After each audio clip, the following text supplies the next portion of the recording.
झीलों की नगरी उदयपुर, इसका प्राकृतिक सौंदर्य, छोटे छोटे गलियारे जहां बसे हैं महल और हवेलियां, सैलानियों का मन मोह लेती हैं।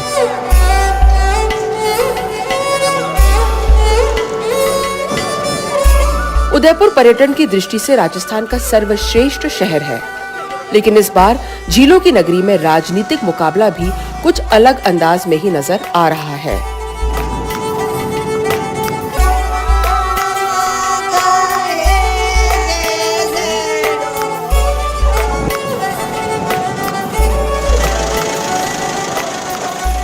मन्नालाल रावत ट्रांसपोर्ट डिपार्टमेंट में अफसर रह चुके हैं, लेकिन अब उदयपुर में भाजपा के उम्मीदवार हैं और कुछ अलग अंदाज में वो लोगों के बीच चुनाव प्रचार कर रहे हैं।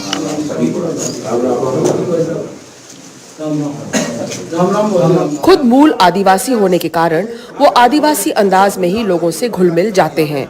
आवाज बहुत सुंदर है और कभी-कभी चुनावी सभा में गीत भी गा बैठते हैं। आवे जनने राम राम, अजी जावे जनने राम राम, रास्ता में मिल जो राम राम, गेला में मिल जो राम राम, अजी राम राम हो राम राम, फिर मिलांगा राम राम, फिर मिलांगा राम।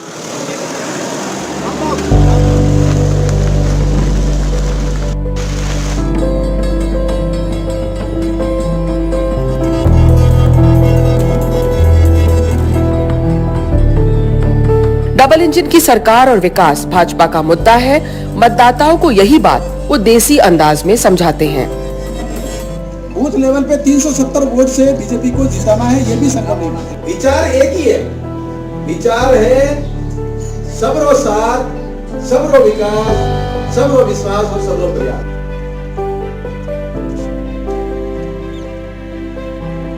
उदयपुर लोकसभा क्षेत्र का काफी बड़ा हिस्सा आदिवासी आंचल में आता है और यहाँ रोजगार और शिक्षा से जुड़े मुद्दे अहम हैं।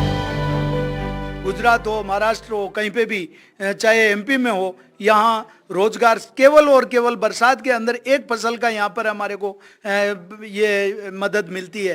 और जो भी बरसात समय पे आ जाए, बराबर बरसात रहती है, ज़्यादा बरसती है तो गल जाता है, कम बरसती है तो सूख जाता है, तो वो भी बरसात की वजह से या ज़्यादा होने से या कम होने से फसल नष्ट हो जाती है। तो हमारे यहाँ से लोग बाग बेचारे उदयपुर जाकर मजदूरी करें, क्योंकि वहाँ घर को भी देखना पड़ता है, और जिसके परिवार में 2 मेंबर ज़्यादा है तो वो बेचारा गुजरात में या महाराष्ट्र में, एमपी में जाके अपना गुजारा करने के लिए वो मजदूरी करता। मकसद यही रहेगा कि इस ट्राइबल के अंदर हम कोई न कोई ऐसा रोजगार की योजना बनाएं। मोदी जी से भी बात करनी पड़ेगी, हमारा एमपी साहब जीतना तय है।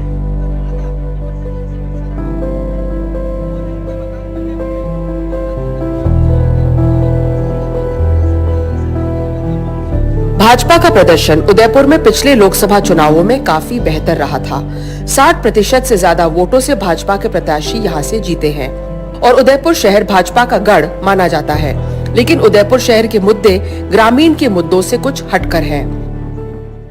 झीलों की नगरी उदयपुर पर्यटन का एक बड़ा केंद्र है और जाहिर है कि इस चुनाव में भी पर्यटन से जुड़े मुद्दे अहम रहेंगे। Udaipur is a world famous city.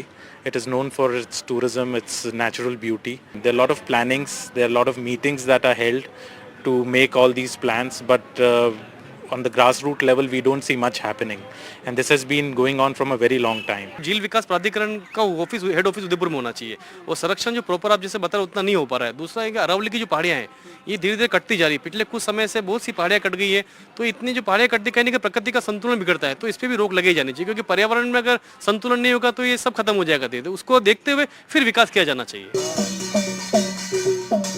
Tarachand Meena 2 साल उदयपुर में कलेक्टर रहे हैं और अब कांग्रेस के प्रत्याशी हैं। उनका कहना है कि उन्होंने जो यहाँ काम किया है उससे शहरी मतदाता भी उन्हें वोट देंगे।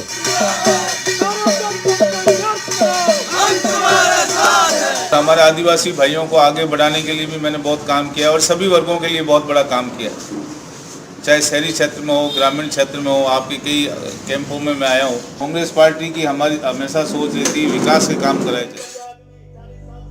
उदयपुर लोकसभा 3 जिलों में फैला हुआ है, उदयपुर, प्रतापगढ़ और डूंगरपुर।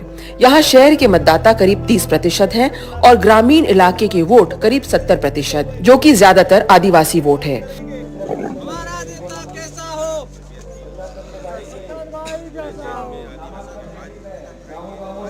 ऐसे में एक आदिवासी पहचान की पार्टी बाप दोनों कांग्रेस और भाजपा को टक्कर दे रही है। उदयपुर लोकसभा से 31 साल के प्रकाश पहली बार लोकसभा चुनाव लड़ रहे हैं। अपने गांव के सरपंच थे, लेकिन अब बाप के लोकसभा उम्मीदवार हैं। पहली बार त्रिकोणीय मुकाबला है और त्रिकोणीय मुकाबला नहीं, हम पूरे विश्वास के साथ कहते हैं। ये जो हमारे आसपास में सारे कार्यकर्ता खड़े हैं, इनका पूरा विश्वास है और हम ये सीट निश्चित तौर पे जीत रहे हैं। साथ ही आपने कहा हमारा वोट शेयर बढ़ रहा है। हमारा वोट शेयर इसलिए बढ़ रहा है कि ये जो युवा हैं, उनको विश्वास है कि हम युवाओं की आवाज़ सदन तक पहुंचाएंगे, हम चुनाव भी जीतेंगे और युवाओं का विश्वास भी जीतेंगे। उदयपुर की लोकसभा सीट अनुसूचित जनजाति के लिए आरक्षित है। इस लोकसभा सीट के अंदर जो 8 विधानसभाएं आती हैं, उसमें से 5 बीजेपी के पास है, सिर्फ 1 कांग्रेस के हाथ में है और 2 भारतीय आदिवासी पार्टी के पास में है। जो उदयपुर शहर है वो ज्यादातर सैफरन पार्टी को वोट देता आया है, यानी कि बीजेपी को जिताता आया है। तो चुनौती जो है वो है रूरल यानी कि ग्रामीण वोटों को लेकर। ऐसे में भाजपा ने यहां सेंध तो मारी ही है, लेकिन कांग्रेस अब अपने पारंपरिक वोट बैंक पर काबिज रहने की कोशिश कर रही है। तो दूसरी ओर भारतीय आदिवासी पार्टी की यहां एंट्री मारने से ये मुकाबला त्रिकोणीय हो गया है। उदयपुर से कैमरा पर्सन सुशील कुमार के साथ हर्षा कुमारी सिंह, NDTV।